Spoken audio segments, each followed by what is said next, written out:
But let's get into August '04 with the first story that you will be very, very excited for. Weekly pay-per-views are dead, Liam.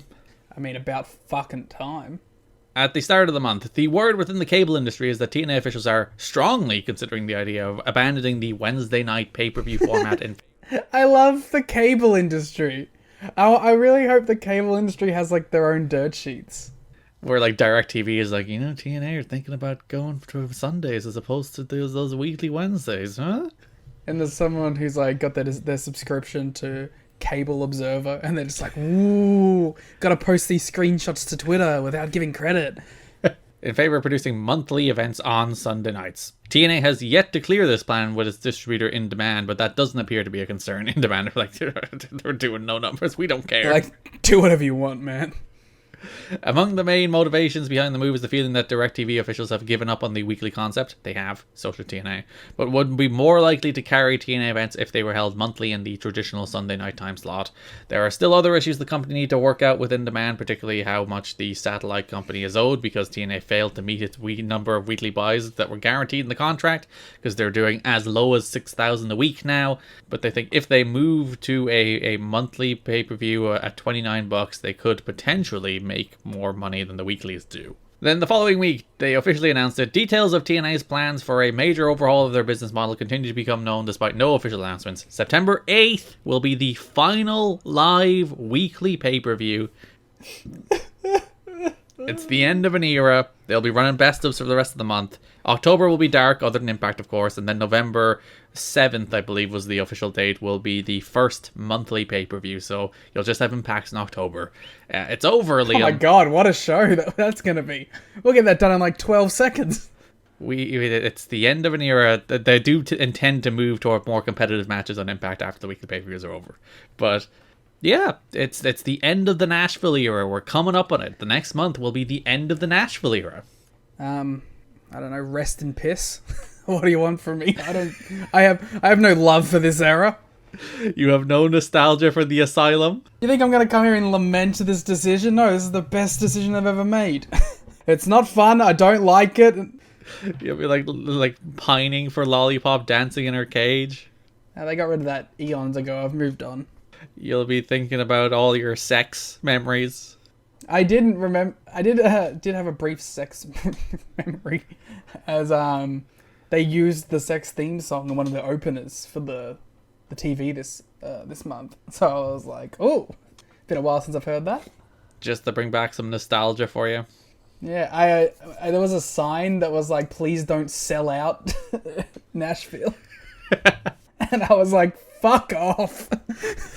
Because this is second week of the month where like the plans leaked officially that like the last Nashville show will be in September, and I feel like the Nashville reactions, which weren't great in the first place, just tanked after that. They were like, you're leaving us, we don't care anymore. Big Full Sail chanting that they want to get the takeovers back. And like, there's still a bunch of rumors about where they'll hold the monthly pay-per-views. I think that Dave has that, like, they might be considering doing like every few in Nashville, and there's like a big push from Jarrett we'll talk about in a sec where he wants the pay-per-views in Nashville, but they're like, nah, Orlando, we're moving base, everything's in Orlando now. They talked about doing the house shows, so it's like you could still run some house shows in Nashville. That's the thing that I find interesting, is like how their touring schedule like stops. That's what I'm looking forward to seeing, the development of, like, because to my understanding it's basically just Florida now, right? Pretty much. So like I feel like maybe that's a misstep. I feel like you could get away with still doing like shows in Nashville that just aren't on TV, but I don't know, maybe that's just too much effort. In terms of televised events, there's not another televised event outside of Orlando until Bound for Glory 06. So we're in Orlando for a couple of years. They do start doing house shows in 05-06. Oh, that makes sense then. But it's going to be an interesting development as we see how the company's schedule changes. If they can double the buy rate for the Sunday show compared to their weekly pay-per-views at the higher price point, they can break even and even make a small profit.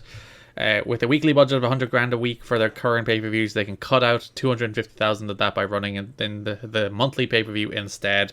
TNA is also banking on cable companies getting behind more traditional Sunday night format, remembering the glory days of the WCW versus WWF war.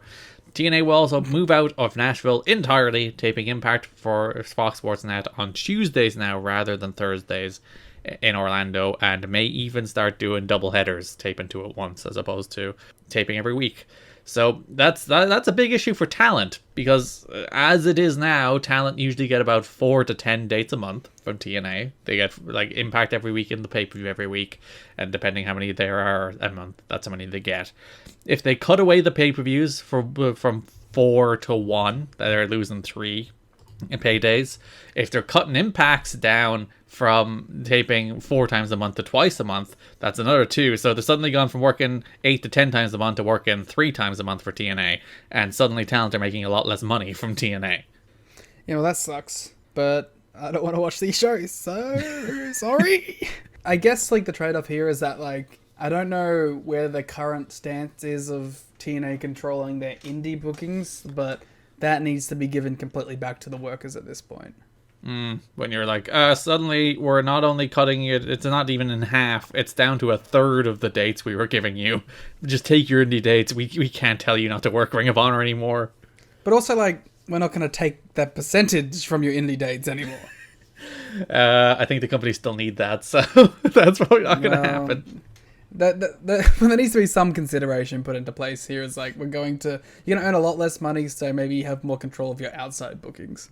The reason September 8 is the date with Fate is they were scheduled for a 2-week hiatus after that because of the state fair anyway. So they're like, let's just do that and we're gone. Peace out, suckers. We'll never see you again. So funny that they always took the backseat to the state fair. Listen, you can't usurp the Nashville State Fair. It's world famous. They should be running at the Nashville State Fair. I've seen Heels. That was their giant show in the climax of Heels. You would have done your best number. Yeah, they did crazy. They did like 50,000 people in that Heels episode. Wow. Shoot 50,000 for Stephen Amell's wrestling promotion? Yeah, it was brother versus Wild Bill in a ladder match. I haven't watched any of Heels. What the fuck is wrong with you? Heels rocks. Season 2 coming soon. I'm clearly just a hater of Heels. If it was a babyface show, I'd watch it. Nah, but that's the thing. The baby face is a heel and the heels are the baby faces.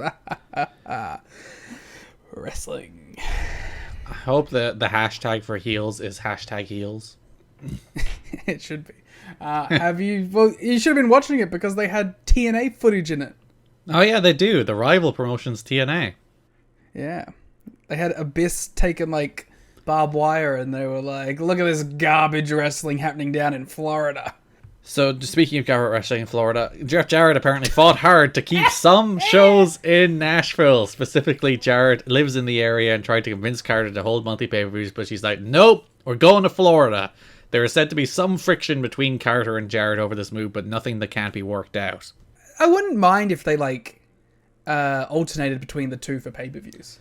I mean, just like, it gets a bit tiresome visually when every show looks the same. So I wouldn't mind if you started swapping out buildings for the big shows.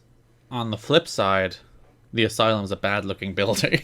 I mean, yeah, but if you're running it like once every 2 months, you could probably go for something a bit bigger.